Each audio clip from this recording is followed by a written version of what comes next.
destroying more of Iran's missiles and drone capability every single hour. Their navy is gone. Anti-aircraft weapons are gone. So they have no air force, they have no air defense.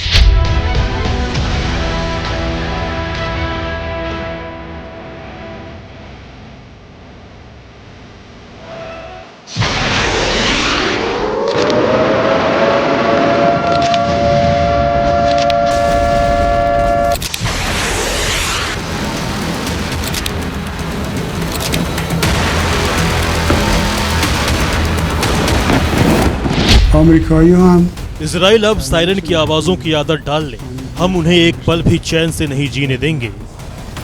Pray for your grace and your protection over him. I pray for your grace and protection over our troops.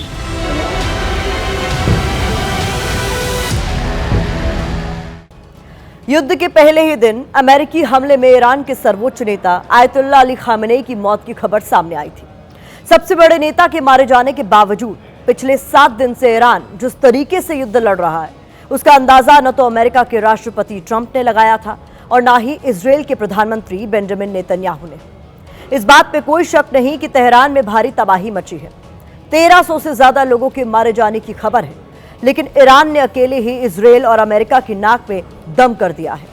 और सच्चाई यह है कि कोई नहीं जानता कि Iran के पास अभी कितने ज्यादा और ताकतवर हथियार मौजूद हैं। कल ही ईरान ने इजराइल पर खैबर शेकन मिसाइल से अटैक किया और ये मीडियम रेंज की वो बैलिस्टिक मिसाइल है जो क्लस्टर बम गिराने में सक्षम है, यानी एक साथ 80 बमों को ले जाने और ब्लास्ट करने की ताकत रखने वाली मिसाइल। ईरान कह रहा है कि युद्ध में उसने अभी अपने असली हथियार तो निकाले ही नहीं है। ट्रंप और नेतन्याहू मिलकर भी जंग में ईरान की काट नहीं ढूंढ पा रहे हैं और इसीलिए कहा जा रहा है कि खामेनेई की मौत के बाद भी अमेरिका और इजराइल के भीतर उनका खौफ जिंदा है।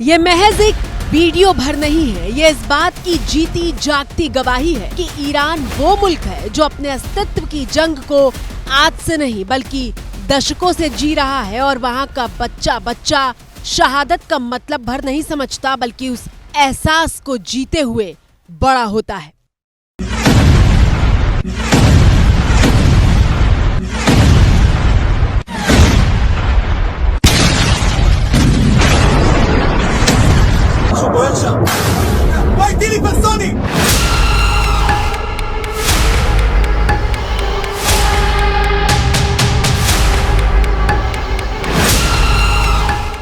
अमेरिका और इजराइल दोनों मुल्क मिलकर सिर्फ ईरान के हथियारों और सेना से नहीं लड़ रहे बल्कि वो इस देश के हर उस नागरिक से लड़ रहे हैं जो जान देने के लिए तैयार है, लेकिन अमेरिका के सामने घुटने टेकने के लिए नहीं।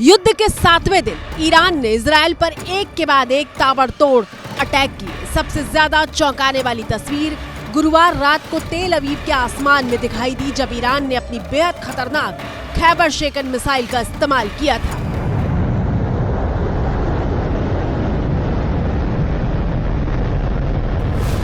खैबर शेकन ईरान की वो बैलिस्टिक मिसाइल है जो हमले के बाद दुश्मन को संभलने और मिसाइल को रोकने का मौका तक नहीं देती।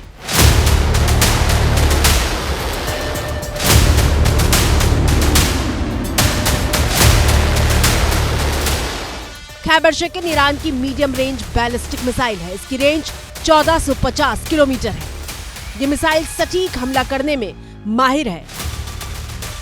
मोबाइल प्लेटफॉर्म से लॉन्च होने वाली ये मिसाइल सिर्फ 15 मिनट के भीतर हमले के लिए तैयार हो जाती है।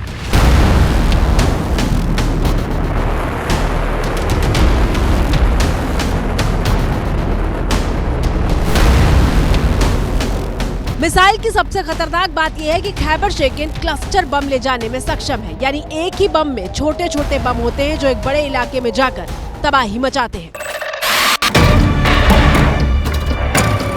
पारंपरिक युद्ध में क्लस्टर बम का इस्तेमाल नहीं किया जाता था, लेकिन अमेरिका ने यूक्रेन को रूस के खिलाफ इस्तेमाल करने के लिए ये बम दे दिया और यूक्रेन ने इस बम को तोप से दागा था। लेकिन अब ईरान ने इस डर्टी बम को मिसाइल से लॉन्च करके बेहद ही घातक प्रयोग किया है, जिससे इजराइल में बड़ा नुकसान हुआ है। ईरान के क्लस्टर बम बरसाने वाली खैबर शेकन मिसाइल इजराइल पहुंची तो नेतन्याहू का देश दहल गया और इजराइल की आर्मी ने बम इस्तेमाल नहीं करने पर आपत्ति दर्ज करवाई है, क्योंकि ये छोटे छोटे बम फौरन नहीं फटते हैं। कई बार ब्लास्ट में लंबा टाइम होता है, जिसकी वजह से नुकसान का दायरा काफी बड़ा हो जाता है।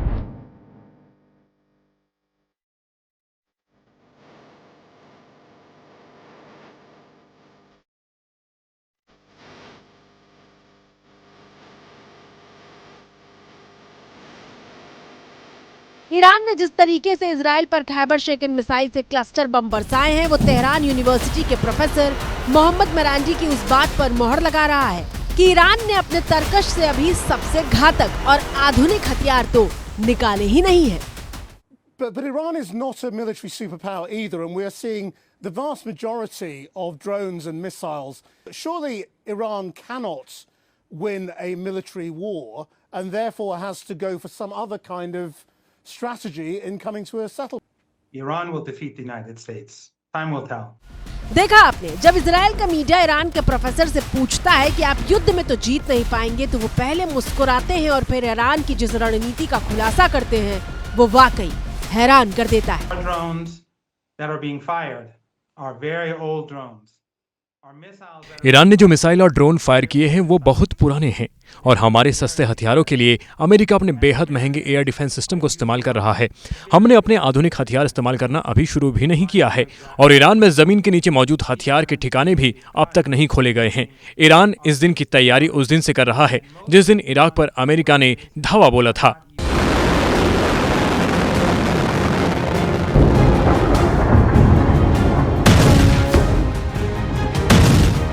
तेहरान यूनिवर्सिटी के प्रोफेसर ने जो बताया उसका मतलब क्या है, ये इस तस्वीर से समझिए।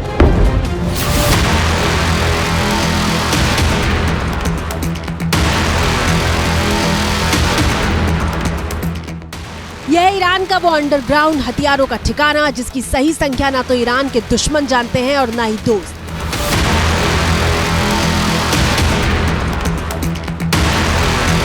जानकारी के मुताबिक ईरान में जमीन से करीब 1600 फीट नीचे बना ये मिसाइलों का पूरा शहर है।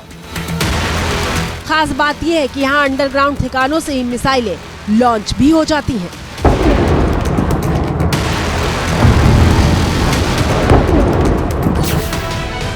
ईरान की मिसाइल सिटी जमीन से इतने नीचे बनी है कि अमेरिका के खतरनाक बंकर बस्टर बम भी यहाँ नहीं पहुँच सकते। रॉयटर्स के मुताबिक ईरान के पास एक नहीं बल्कि 5 मिसाइल सिटी है। अमेरिका और इजराइल ठीक से ईरान की इस ताकत का अंदाज़ा नहीं लगा पाए और पिछले साल के युद्ध के बाद ईरान ने एक ऐसा ठिकाना भी बनाया है जो स्ट्रेट ऑफ हॉर्मुज के पास है, जहां न केवल मिसाइल से बल्कि एक रनवे भी है जहां से एयरक्राफ्ट फ्लाई कर सकते हैं और वो भी अंडरग्राउंड है। ईरान की ऐसी मिसाइल सिटी में कैसे कैसे ब्रह्मास्त्र हैं, आपको उसकी एक झलक दिखाते हैं। ईरान की चौथी पीढ़ी की बैलिस्टिक मिसाइल का नाम है खुर्रम शहर, जिसे खैबर के नाम से भी जाना जाता है। मिसाइल की मारक क्षमता 2000 किलोमीटर तक बताई जाती है। ये मिसाइल 1500 किलोग्राम तक वजन के वॉर हेड ले जाने में सक्षम है और फाइनल स्टेज में टारगेट पर सटीक हमला करने में बेहद माहिर। 500 मीटर नीचे 5 सिटीज़ हैं ईरान के अंदर, missile cities and drone cities, और वहाँ उनके एक गुप्त गेट उन्होंने बनाया हुआ है जिससे मिसाइल निकाली जाती है और वो फायर करती है, यानी कि उसकी लोकेशन को ढूंढ पाना मुश्किल है।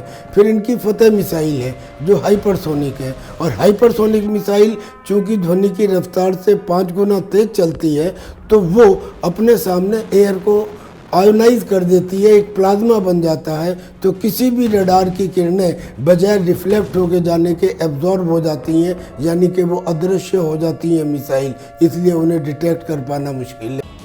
अमेरिका, इजरायल और ईरान के बीच छिड़ी जंग के बीच ईरान के डिप्टी विदेश मंत्री ने नई दिल्ली में हुए रायसीना डायलॉग में अमेरिका पर तीखा हमला किया है। सईद खतीबजादे ने कहा है कि ईरान अपने अस्तित्व और संप्रभुता की लड़ाई लड़ रहा है और वो आखिरी गोली और आखिरी सैनिक तक अमेरिका और इजरायल का विरोध करेगा। यानी अमेरिका और इजरायल मिलकर ईरान को कितनी भी चोट क्यों ना पहुंचाए, ईरान हार नहीं मानेगा और जंग में ईरान जिस तरीके की रणनीति पर चल रहा है उसे काबू में कर पाना आसान नहीं होगा। रक्षा एक्सपर्ट बता रहे हैं कि जितना आंका गया ईरान उससे कहीं ज्यादा ताकतवर है और वो जंग में अपने एक एक हथियार का इस्तेमाल इस तरीके से कर रहा है जैसे शतरंज की बाजी खेली जाती है। ईरान से दागे गए हथियार का मकसद हर तरीके से दुश्मन का नुकसान करना होता है। गार्डियन में छपी एक रिपोर्ट के मुताबिक अमेरिकी सेना के शीर्ष अधिकारी ने सांसदों को ब्रीफ करते हुए कहा कि ईरान हजारों की संख्या में ड्रोन से हमला कर रहा है। ज्यादातर ड्रोन मार गिराए जा रहे हैं, लेकिन हर एक ड्रोन को रोक पाना मुमकिन नहीं है। और ईरान के हमलों से अमेरिका में बड़ी चिंता को एक तस्वीर से जोड़कर पेश किया जा रहा है, आप भी देखिए।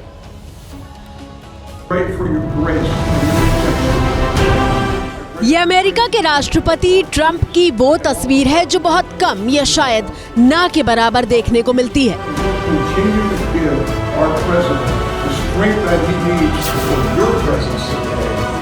तस्वीरें अमेरिकी राष्ट्रपति डोनाल्ड ट्रंप के दफ्तर की हैं, जहां वो अपने देश की रक्षा के लिए भगवान से प्रार्थना करते हुए दिखाई दे रहे हैं।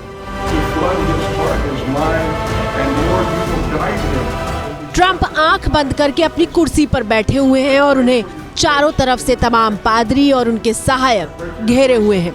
पादरी ने ट्रंप के कंधे और हाथ को पकड़ा हुआ है।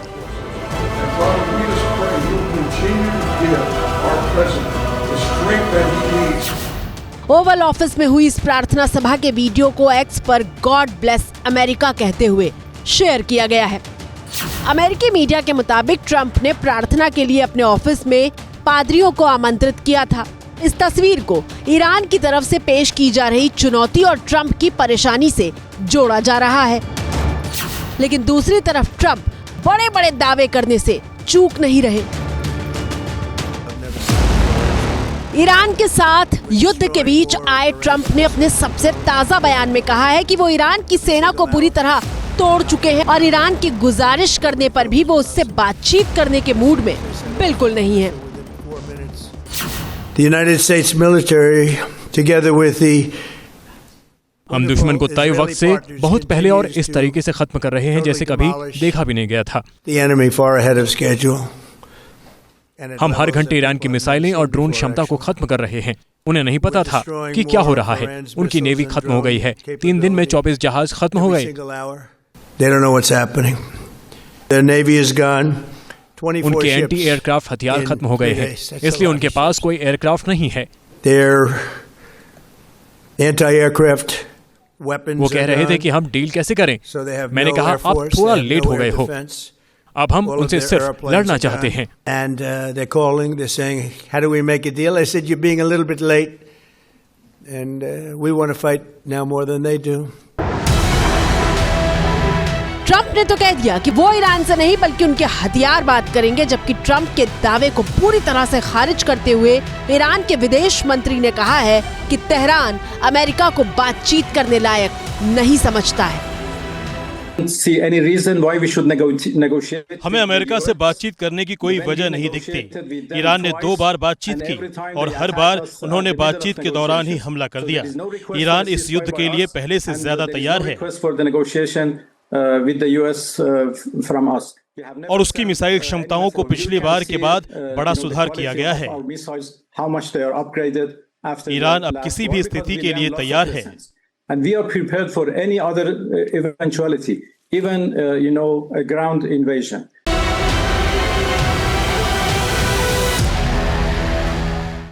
तो चलिए अब हम आपको ईरान का वो ड्रोन दिखाते हैं जिसने ट्रंप और नेतन्याहू की नाक में दम कर रखा है। खाड़ी देशों में मौजूद अमेरिकी एयरबेस से लेकर तेल अवीव तक सबसे बड़ी चुनौती ईरान के वो ड्रोन बने हुए हैं जिनकी कीमत तो सिर्फ 18 लाख रुपए है। लेकिन ड्रोन को मार गिराने के लिए अमेरिका जिन थार्ड और पैट्रियट मिसाइल सिस्टम का इस्तेमाल कर रहा है, उनकी कीमत करोड़ों तक हो सकती है।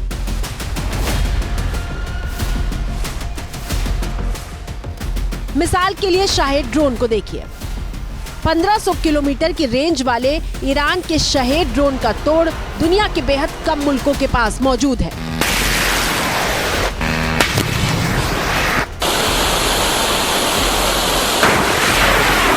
शाहेद ड्रोन ईरान में बने सुसाइड ड्रोन है जो 11 फीट लंबे होते हैं। इनमें हाई एक्सप्लोजिव वॉरहेड फिट होता है। ये ड्रोन रात के अंधेरे में उड़ते हैं और मोटरसाइकिल जैसी आवाज करते हैं। इनकी बनावट बेहद सस्ती लेकिन घातक है। ईरान ये ड्रोन प्लास्टिक, कार्डबोर्ड और हल्की धातुओं से तैयार करता है। माना जाता है कि ईरान हर महीने इस तरह के हजारों ड्रोन तैयार कर सकता है। ड्रोन को रोकने या मार गिराने के लिए अमेरिका के पास थार्ड या फिर पेट्रियट मिसाइल है, जिसकी कीमत करोड़ों की है। माना जाता है कि थार्ड मिसाइल की एक पूरी बैटरी यानी लॉन्चर और मिसाइल की कीमत 9,000 करोड़ रुपए है। अमेरिका के पास ऐसे ड्रोन को मार गिराने वाले इंटरसेप्टर भी नहीं है। यही वजह है कि अमेरिका ने यूक्रेन से इस तरह के ड्रोन इंटरसेप्टर की मांग की है। सस्ते ड्रोन को रोकने के लिए महंगे सिस्टम के इस्तेमाल से अमेरिका की जेब भी खाली हो रही है। पहले 4 दिन में ही अमेरिका 1 लाख करोड़ रुपए खर्च कर चुका है। इतना ही नहीं, 4 मार्च को तस्वीरें जारी करके ईरान ने दावा किया था कि उसने अमेरिका के 2 थार्ड मिसाइल सिस्टम को तबाह कर दिया है, जिसमें एक जॉर्डन में तैनात था और दूसरा यूएई में। लेकिन 2 थार्ड सिस्टम का तबाह होना अमेरिका के लिए कितना बड़ा नुकसान हो सकता है, वो आपको दिखाते हैं।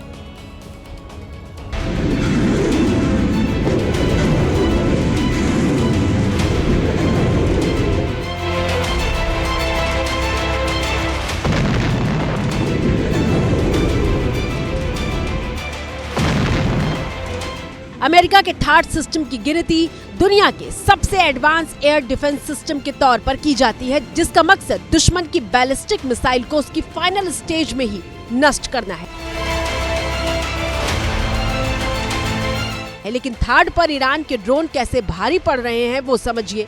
रूस के रक्षा जानकार के मुताबिक ईरान के पास 2000 से लेकर 4000 के बीच मिसाइलें मौजूद हैं। माना जा रहा है कि ईरान हर रोज 100 मिसाइलें दाग रहा है, जिससे वो लगभग 1 महीने तक घातक हमले जारी रख सकता है। दूसरी तरफ अब तक सिर्फ 650 थार्ड इंटरसेप्टर ही बने हैं। पिछले हमलों में 150 थार्ड इंटरसेप्टर इस्तेमाल हो चुके हैं।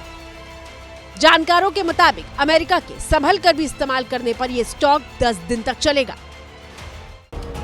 इतना ही नहीं, हमने भारत की बात में आपको दिखाया था कि कैसे ईरान मोज़ेक डॉक्ट्रिन पर काम कर रहा है। मोज़ेक डॉक्ट्रिन 20 साल पहले ईरान में लागू की गई थी ताकि तेहरान का नेतृत्व खत्म भी हो जाए तो पूरी सेना में भ्रम और अव्यवस्था न रहे। छोटे छोटे हिस्सों को मिलाकर बनती है 31 कमांड यूनिट्स और इसी को मिलाकर पूरी होती है ईरान की मिलिट्री, जो इस तरह से ट्रेन किए गए हैं कि युद्ध के वक्त राजधानी के आदेश का इंतजार न करना पड़े। और इसीलिए खामेनेई की मौत के बाद भी तेहरान और अमेरिका इजराइल से मजबूती से लड़ रहा है। इसी के साथ भारत की बात में अब मुझे दीजिए इजाजत। कल रात 8:30 बजे घंटी बजाओ में आप सभी से फिर होगी मुलाकात।